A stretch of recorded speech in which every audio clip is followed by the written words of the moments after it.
जय सीताराम दोस्तों। हमने पिछले वीडियो में आपको त्रिभंग भस्म के बारे में बताया था कैसे बनाएँ और इसका उपयोग किस प्रकार से करें ये भी बतलाया था। आज हम उसी विषय को फिर से उठाते हैं और लोगों के आग्रह करने पर कुछ हम उपयोग त्रिभंग भस्म के बताते हैं। तो त्रिभंग भस्म का उपयोग कहाँ-कहाँ और कैसे-कैसे करना चाहिए उसके विषय में आज हम चर्चा करने वाले हैं। जो लोग नए हों वह सब्सक्राइब कर लें, बेल आइकन ज़रूर दबाएँ और लाइक और कमेंट्स में कुछ कह के हमारा प्रोत्साहन बढ़ाएँ, जिससे हम और भी इसी तरह के रोचक फ़ॉर्मूले और भस्मों के बारे में आपको जानकारी दे सकें। हमारे जैसा गुरुजन लोग ने सिखाया, पढ़ाया, बताया उसी प्रकार हम आपको भी बतला रहे हैं। आप भी देखें और अपने यूज़ में करें। जब त्रिभंग भस्म का उपयोग कहाँ करना है दोस्तों? उप उपयोग तब करना है जब हमारे मूत्रेंदी वाली बीमारियाँ ज़्यादा हो, मधुमेह हमारा मधुमेह में जब वैसे तो नाग भस्म हम उपयोग करते हैं मधुमेह में, बड़ा अच्छा रिज़ल्ट आता है। पर कहीं-कहीं देखने को मिलता है कि शुगर के वजह से या डायबिटीज़ के वजह से हमारे शरीर में काफ़ी कमज़ोरियाँ आ चुकी हैं। हमको जॉइंट पेन होना चालू हो गया है और कहीं-कहीं जो है तो आँतों में शोथ हो गया है और प्लीहा में वृद्धि हो चुकी है। इस प्रकार के जब कंडीशन हमारे शरीर में आ जाते हैं, तब हम त्रिभंग भस्म का अगर प्रयोग करते हैं, तो हमारा बहुत अच्छा रिज़ल्ट इसमें देखने को मिलता है। इसी के साथ और भी हम कंटेंट्स शरीर को देखते हुए मिलाते हैं, जैसे अभ्रक भस्म हो गया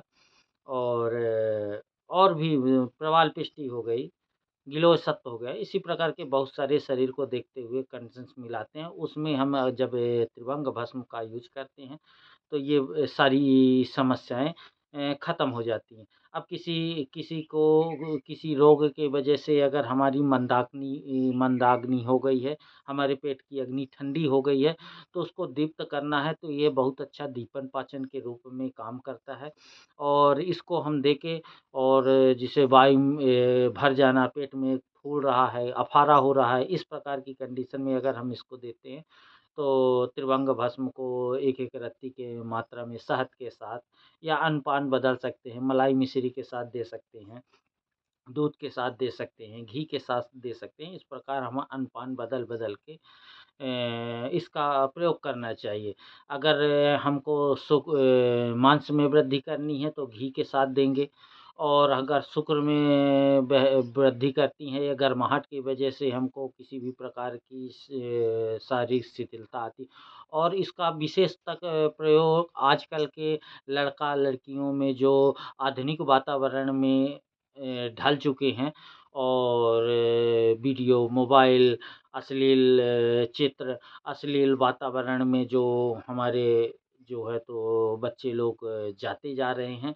इस वजह से इनको मानसिक रूप से उत्तेजना आती है और हमारे जो है तो धातु का क्षय होता है, किसी न किसी कारण से क्षय हो जाता है और जननेंद्रियों में शिथिलता आ जाती है। श्वेत प्रदर अक्सर लड़कियों को देखने को मिलता है, रक्त प्रदर अक्सर लड़कियों की आज की लड़कियों को देखने को मिल रहा है। तो कहीं न कहीं हमारे गर्भाशय वाली बहुत सारी बीमारियाँ और मूत्र जननेंद्रिय वाले बहुत सारे इन्फेक्शन हमारे शरीर में प्रवेश कर रहे हैं। अतिशय मात्रा में मैथुन करने ले के बाद जो कमज़ोरी आती है, उस पे हम त्रिभंग भस्म का अगर उपयोग करते हैं, इसमें हम अगर एक रत्ती का शरीर देख के 1 से 2 रत्ती, 3 रत्ती तक हम त्रिभंग भस्म का उपयोग करते हैं। अगर त्रिभंग भस्म इसी प्रकार हम यूज़ करते हैं, तो हमारा देखते हैं कि इस प्रकार के सभी रोगों से धीरे-धीरे करके निजात मिलता है। तो त्रिभंग भस्म अगर हम यूज़ कर रहे हैं, तो सबसे पहले उसका कोठा हम ज़रूर साफ़ करें और किसी न किसी विरेचक औषधि से हम उसका पहले कोठा साफ़ करा देते हैं। कोठा साफ़ कराने के बाद फिर हम त्रिभंग भस्म को शरीर के बाकी अंगों को देखते हुए उसी प्रकार अन्न-पान बनाने के लिए कई भस्में मिलाते हैं। जैसे अभ्रक भस्म हो गया और त्रिभंग भस्म हो गया, भंग भस्म हो गया, स्वर्ण भस्म हो गया, स्वर्ण भंग हो गया, हीरक भस्म हो गया, स्वर्ण भस्म हो गया, जो जैसा हमको अगर समझ में आ रहा है तो उसी प्रकार हम इसमें मिलाना पसंद करते हैं। और मिलाकर स्वर्णमाक्षिक भी हो गया, इसी प्रकार एक कंडेंस बनाते हैं और इसका उपयोग करते हैं। दोस्तों जैसे विशेषतर बहुत सारी लिकोरिया की लेडीज़ें हैं, तो लिकोरिया का मैं एक नुस्खा बताने जा रहा हूँ। अगर त्रिभंग भस्म को हम चावल के धोवन के साथ अगर लिकोरिया वाले पेशेंटों को देते हैं, तो करीब 1 से 2 रत्ती बॉडी के अनुसार, तो इसमें बहुत अच्छा लाभ करता है। उसकी सारी वीकनेस, चक्कर मारना और आंतरिक कमज़ोरी और इसी प्रकार के और बहुत सारे हाथ-पैर में जकड़न, टूटन, दर्द, ये सब एकदम समाप्त हो जाते हैं और रोगी जो है तो अ अंदर आत्मा से आशीर्वाद देने लगता है और सब फलीभूत होता है। तो दोस्तों ये रही हमारी त्रिभंग भस्म की जानकारी।